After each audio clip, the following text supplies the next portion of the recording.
I'm very happy that civil society organizations like Empowerment India Foundation thought about putting up a vision for India and the status and role of the Muslim, because most of the organizations which work at the grassroots level, they generally concentrate on the problems at the grassroots without really linking them up with the macro context. So I'm very happy that a large civil society organization which is intervening is also trying to look at the overall macro scenario. And this concern for building a macro scenario came to Empowerment India Foundation before Government of India formally launched the program for 2047 vision. So I'm happy that Empowerment India Foundation thought about this vision document to be prepared before even the Government of India thought about it in a way. नहीं, इसे अच्छा कदम है जो एक organisation इन्होंने बनाए हैं empower India. तो कोशिश अच्छी है और इसमें डेटा, इनका जो मकसद है कि डेटा फराहम करना, डेटा बहुत ज़रूरी है। कोई भी एक तामीरी काम करने के लिए डेटा बहुत ज़रूरी है। और जहाँ तक हिंदुस्तान के मुसलमानों का इकोनॉमिक डेवलपमेंट, एजुकेशन डेवलपमेंट और सोशल डेवलपमेंट होना है, तो जैसा कि अगर हम अंधेरे में देखेंगे क्या भी नहीं लगा, डेटा एक उजाला है, it is a light, data will देता है। तो इस तरह से इन्होंने डेटा कलेक्शन का काम किया है और जो बुक जो पब्लिश किए हैं उसमें अलग अलग डेटा दिए हैं ताकि NGOs जो हैं, दूसरे NGO जो काम कर रहे हैं अलग अलग फील्ड में, तालीम के मैदान में, इकोनॉमिक डेवलपमेंट मैदान में, उनको एक हिदायत मिलती है, एक गाइडेंस मिलती है कि क्या करना है। एम्पावर इंडिया फाउंडेशन एक national conclave, second national conclave organise किया। 2 दिन का कॉन्क्लेव में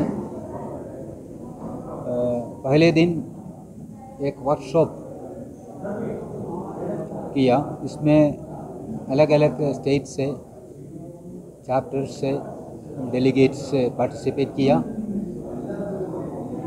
theme empowering the local communities, ज़मीनी सतह पर तक़वियत की काम करने का इश्यूज़ क्या क्या है, वही इसी पर डिस्कशन हुआ, वर्कशॉप हुआ। और फर्स्ट नेशनल कॉन्क्लेव 2016 अगस्त 15 में दिल्ली में हुआ। उसमें हमारा बेसिक डॉक्यूमेंट इंडिया 2047 का रिलीज़ हुआ। जस्टिस राजेंद्र सचार ने एक रिलीज़ किया। तो 6 साल गुजर गया और 6 साल हमारा प्रोजेक्ट का फेज़ 1 था। तो अभी हम प्रोजेक्ट की फेज़ 2 में है। इसलिए पिछले 7 साल का एक रिव्यू, एन अपडेटेड एनालिसिस है, एक नया डॉक्यूमेंट। एक पुराना डॉक्यूमेंट्स का रिवाइज्ड एडिशन नहीं है, एक नया डॉक्यूमेंट है। इसमें 3 पार्ट्स है। नंबर 1 इज़ नेशनल ओवरव्यू, पिछले 5-6 साल के अंदर हिंदुस्तान में समाजी सियासी तौर पर क्या बदलाव हुआ, और तरक्की की मैदान में, ख़ास तौर पर मुसलमान की तरक्की के मैदान में, तालीमी,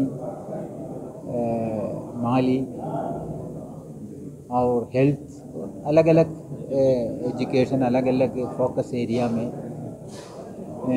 क्या क्या चेंज, डाटा एनालिसिस किया। और इसमें एक डाटा टेबल्स का एक सेक्शन है।